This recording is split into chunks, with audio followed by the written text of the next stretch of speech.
I'm from the Difference Incubator. We help social enterprises grow and scale and take on investment. I also work for a group called Business for Development. My role is to design and build social enterprises in Papua New Guinea and Indonesia. We have a quote from Danny Almagor, which I hope is not apocryphal.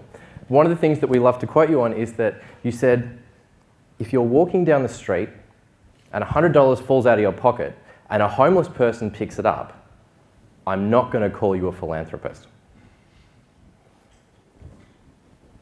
I think it's a great quote. I think it speaks to the intentionality of business, and I think it speaks to the intentionality behind how social impact needs to be a deliberate part of what we do. It can't be something that happens accidentally and we try and take credit for it later. I actually want to come back to Phil's question before. Frankly, and this is a bit controversial, I think the whole debate between for-profit and not-for-profit is a little bit overblown. I think it's an argument we like to have in this room, and I think it's one that the broader community does not particularly care about.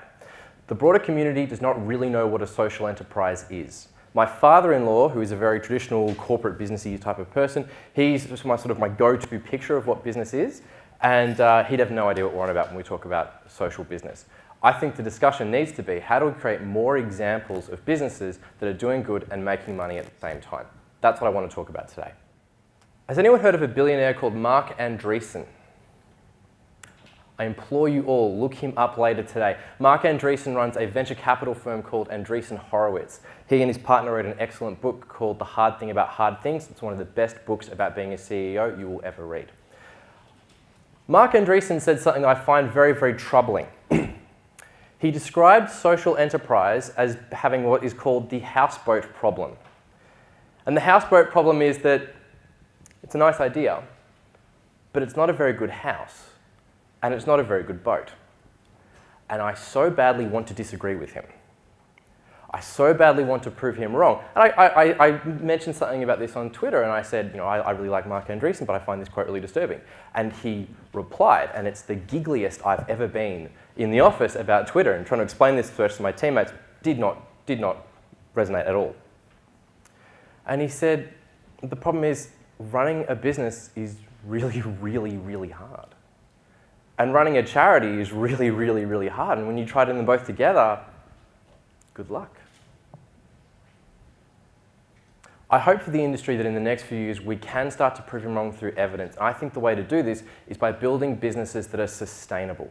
Not ones that rely on people's charity and their generosity, but ones that can actually survive and be sustainable and profitable, or have a lot of surplus, whatever you want to call it. So how do we do that? First of all, what is a business model? There are two definitions that I like. The first one is a business model is a description of the way your organization creates and delivers value. My favorite one, though, comes from a guy called Paul Steele, who's the CEO of Donkey Wheel, and he said, a business model is the way that all the pieces of your organization work together for success. I like that. That's what we're going to be looking at today. I think it is best expressed by this Venn diagram that I did not create. Someone much smarter than me created that. This is called the 3 lenses of innovation. It's by a group called IDEO in the States. If you had to sum up what a successful enterprise needs to be in 3 words, I would pick these 3. Desirability, feasibility, and viability. I like these 3 because it's very hard to disagree with any of them. I can't see an example where you go, our social enterprise or our not-for-profit does not have to be desirable. You simply can't. You'll have no customers. You'll have no repeat business. It also can't be infeasible. That's how you get burnout. That's how you get lawsuits. That's how you lose staff. And more importantly, I don't see how it can't be viable. I mean, you can run in an unviable way briefly. You'll have 6 glorious months where you'll have a lot of people support you in your work, and you'll have a great team around you, and you go bankrupt and the whole thing falls over. When we talk at TDI about creating investable social enterprises, we're not just talking about businesses that take on investment. If you can do without investment, I implore you, don't take it. It comes with all sorts of strings and headaches you don't want. What we're talking about is something that sits in the middle of these 3 things. It is strong enough and it has a good enough model and a sustainable level of impact that if you had to appear on Shark Tank, you wouldn't get embarrassed. I think that's a pretty good goal to aim for. These three elements of desirability, feasibility, and viability are, in my view, the essence of a tool that we like to use called the business model canvas. The business model canvas is 9 boxes that encapsulate everything that you do. Today, I don't have time to go through all 9. I highly, highly recommend you download the tools. They're from a group called Strategizer out of Switzerland. They're free, Creative Commons license. There is literally no reason not to do this. What it does is it asks you to articulate about your business. How do we survive? How are we going to be successful? How are we going to create sustainable impact? And it comes down really to these core 3 themes. How are we desirable? And to answer that question, you need to start asking, who's our customer? Why do they buy from us? How do we reach them? How long do we engage with a customer for? Is this short term or is it long term? Is it in person or is it through technology? Again, there are no right or wrong answers, but you need to be very clear, not just for yourself, but for your extended team. How is this going to be desirable for the next few years? Then we look at the feasibility component and we look at how are we going to make this thing work? We've made a lot of grand promises in the desirability section. How are we actually going to deliver those? What are the resources we need? What are the key staff? What does our brand need to be? What patents do we need? What partners do we need to help us deliver all of this? And that's where you get to explore some nice questions about which parts of our business do we want to outsource and which things do our partners do that we want to insource. Very, very good strategic conversations to be able to have. Then there's the bottom line, viability. How do we make money? Where does our money get spent? And please tell me there's some left over at the end of the day. That's the canvas there. The first thing I like about it is that it gives your team a common language to talk about when you're describing your business. One of the temptations I see is that in the not-for-profit sector, we like to think that we're unique and that our challenges are unique. Not really. A lot of the challenges you face are very, very similar to those of a standard business. By giving your team a common language to describe who is our customer, how is that different to our beneficiary, why do people buy from us, that gives you a really nice common language, but it also gives you an enormous amount of clarity. That clarity is particularly useful if you ever plan on pitching for support, donation, investment, or anything like that. The ability to explain the essence of your organization in just a few minutes is a very, very valuable skill. And finally, the tool is free. It's a bit of paper. Fill it in over a cup of coffee. What that means is that you can start to play around with what else could this be. It costs you pretty much nothing to take a piece of paper and a bit of your time and go, what would the model be like if we changed our customer? What would the model be like if we changed the back end of how it's delivered? What would a free version of it look like? What would a much more expensive version look like? That's how you stay ahead of the curve. Because I'm not going to run through the full thing with you, I just want to get to the good bit. And the good bit is, how do I avoid the trouble that plagues a lot of social enterprises? That's what we're going to discuss today. Number 1. Having a weak understanding of your customers. This one is incredibly common. What we tend to do is we tend to say, okay, my customers are, and we think about terms that can be described as demographics. And demographics are the broad brush categorizations of people that really we should have moved past by today. Things like how old they are, things like gender, things like where they live, things like how much money they earn.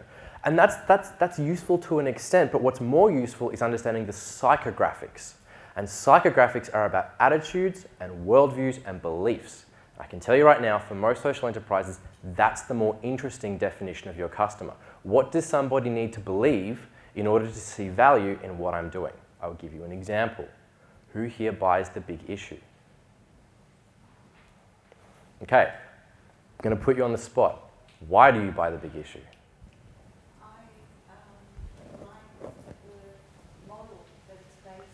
Yes.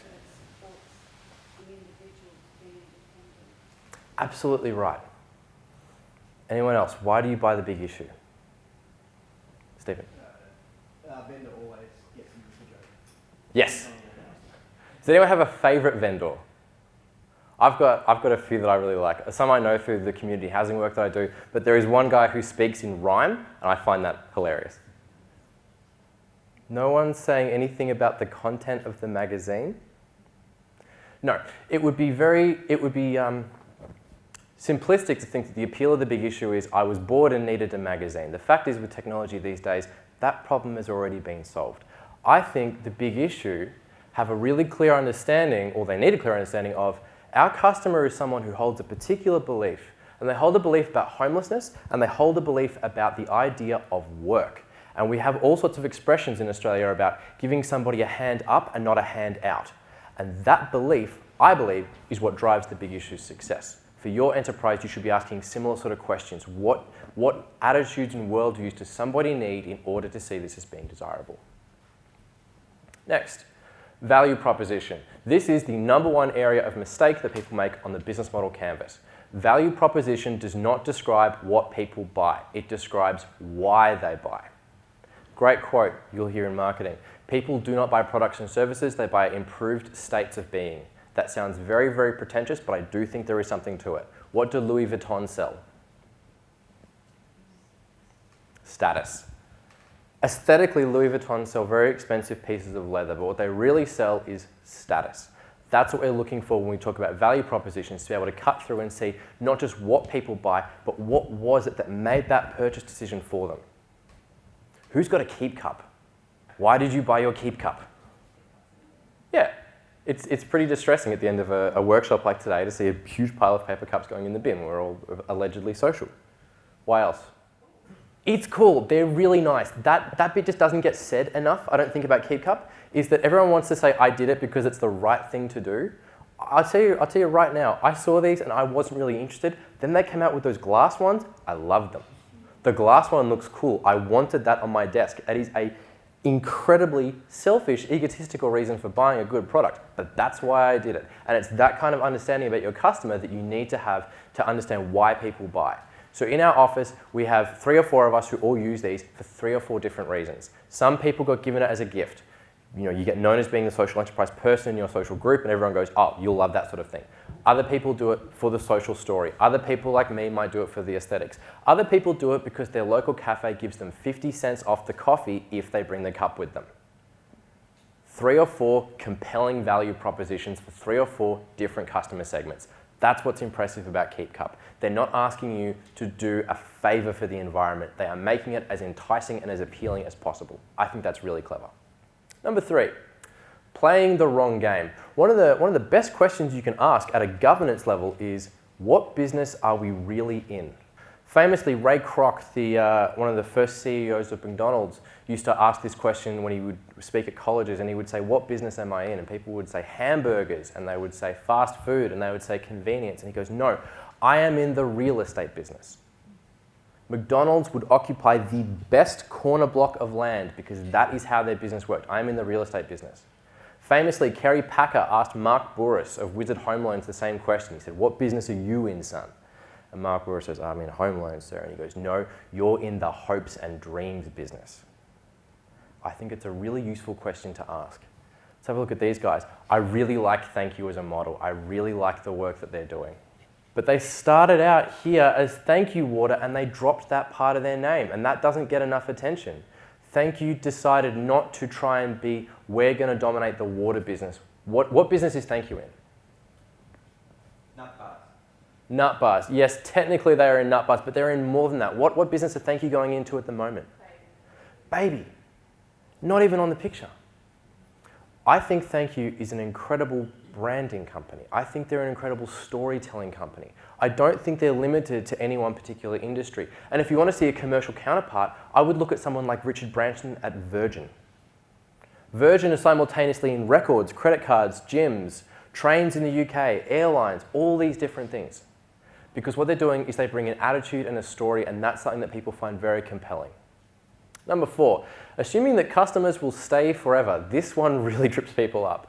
What we find is that social enterprises often don't spend enough time paying attention to what is our customer acquisition strategy and what is our customer retention strategy. Those are not very fun questions to ask, but I can tell you right now, at an investor level and at a board level, this stuff is really, really important.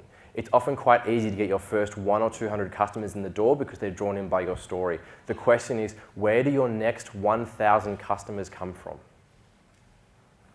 Your next 1,000 customers already exist. They are walking around outside today and they've never heard of you. How are they going to hear from you? It is worth putting in the time to think through, not just assuming that customers will come to us because we're social, but how are we going to get in front of them? Same with customer retention. Picture your best customers you have today. How are you confident that they will still be with you in 2018? Number 5, ignoring the numbers. This one makes me far angrier than it should. I think part of the problem in this industry is that we get hung up on the word profit as being a negative word. And I think it's because we confuse it with the word profiteering. Now, profiteering is something that no one can really argue for. Profiteering feels evil. Profiteering feels like taking money out at the expense of somebody else, at the expense of the business. I am all not for profiteering, but I do like the idea of profit. And if you don't like the idea of profit, use an accounting switch and call it the word surplus. And we're all for a surplus. Who can argue against that? The problem is with social enterprise, the aim seems to be to create enough money to keep things going, but that doesn't give you any retained earnings, which means you've got no buffer, you've got no wiggle room, you've got no ability to... You need to have a really clear understanding of your financial metrics and the mechanics of how your model all works together. I rather famously got into an argument with a group at TDI about this. Quite a large social enterprise, they came in, we were running through their model, and they were worried that the financials weren't working. And I said, okay, what are your margins? And they said, we add 15% on top of our invoices to cover fixed costs. And I said, no, that is part of your expenses. What are your margins? And they all looked very sheepish and said, we don't know. And I tried to keep very calm. And I said, I like you guys. You do amazing work. You are never again to come to a meeting with me and not know the answer to that question. If you don't know what your margins are, you probably don't have any. And what that means is you probably don't have any buffer when tragedy occurs, when suddenly the work dries up, when suddenly one of you breaks a leg or gets hit by the proverbial bus. It's not a very nice thing to talk about in social enterprise, is making margin and keeping that for yourself. That feels greedy, but it's what keeps you afloat.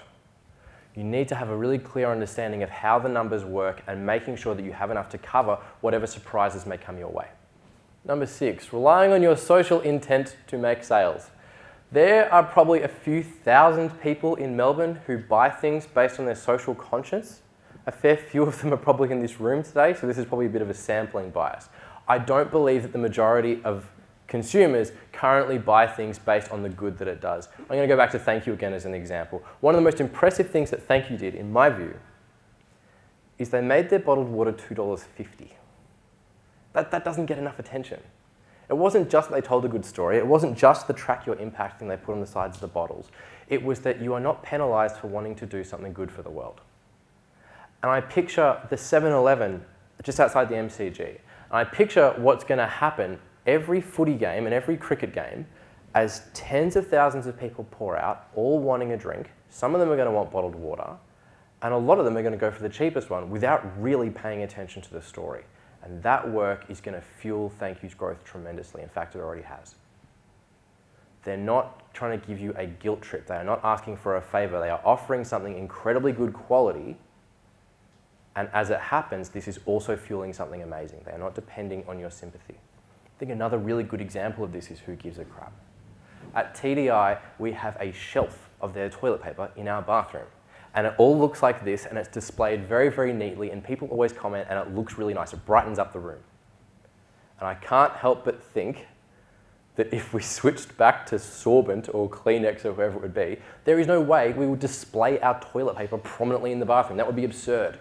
What Who Gives a Crap have done, which I think is very impressive, is they have made their product appealing. They've given a visual incentive. This is the kind of thing where you go to a cafe and people want to display it. They want to use it. It is not just a favour you're doing for them. That's what it comes back to, is that I really like the term deal breaker. What is the deal breaker for a customer? Yes, if you have a great product and it does good, who wouldn't buy it? The question is, which is going to break the deal first? The price, the quality, or the social impact? Number 7. Complacency. Your business model has an expiration date. If you don't believe that, I would advise you to look at someone like Nokia or someone like BlackBerry or someone like Kodak. Things change. Your customers change. What your customers want changes. Your partners change. Technology changes. Legislature changes. You can't afford to assume that things will always be the same. I ran a session for Oxfam once, and they had a really interesting challenge. It was like this innovation type workshop. And one of the questions they had was, how do we spruce up the whole giving a person a goat thing? You're all familiar with the Oxfam goat idea, the idea that at Christmas time you've got someone for Kris Kringle and they're really annoying to buy for, and so you go, I can't think of anything for them, I will just get them a goat. And it's a card and it says, thank you very much, you've done something very nice. And one of the people from Oxfam came up to me and she said something very interesting. She said, the problem we have is everyone loves this, but we are really struggling to get repeat business. I said, why is that? And not my term. She said, well, because otherwise if you do this repeatedly, you become known as the goat lady. That's true. If you become known as the person who always gives out this, that it becomes a disappointment. I do think the product can become stale, and one of the things that were coming up in this workshop was how do we create something else? How do we create something else that is gifty, that gives the customer another excuse to buy something like this? And I think they're looking at like goat milk soap and different things like that. Give me another reason to buy. It is not enough just to do the same thing over and over again. Trap number 8, making assumptions. The fact is, when you're done with your business model canvas, it's going to look like this. You will think that you have created a work of pure genius. You will think that you've just created the next best, $1 million idea. The problem is everything that you have written is a guess. Everything you have written is not worth anything until it has been validated with a paying customer. Now, why a paying customer?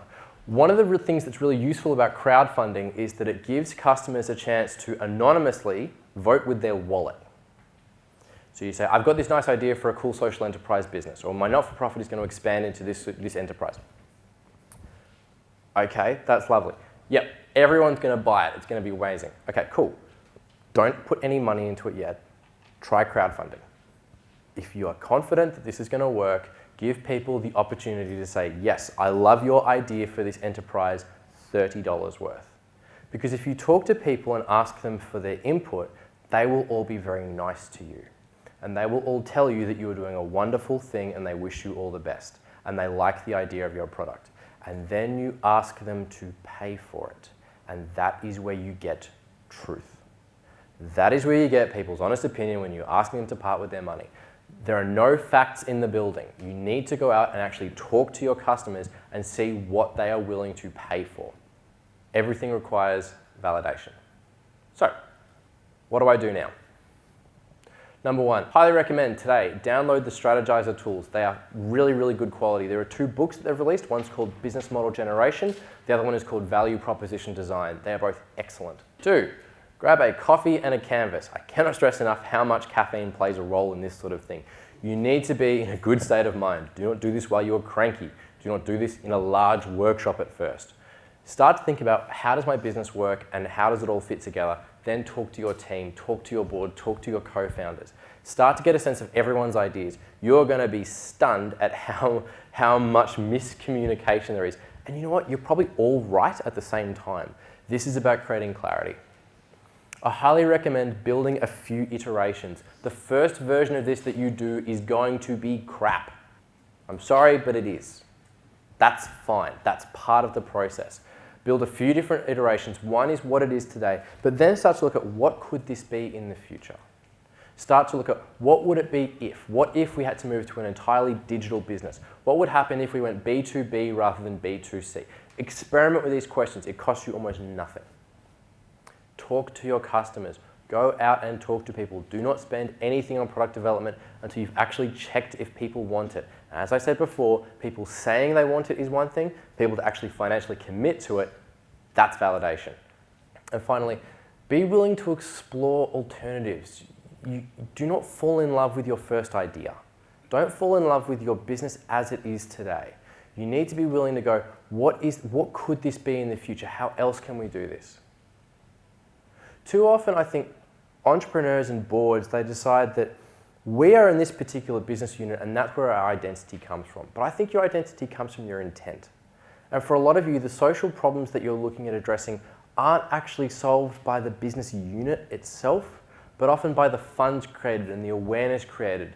And so it is worth exploring, okay, if we switch to a different industry, we were able to do twice as much social impact as part of it, would we be willing to switch?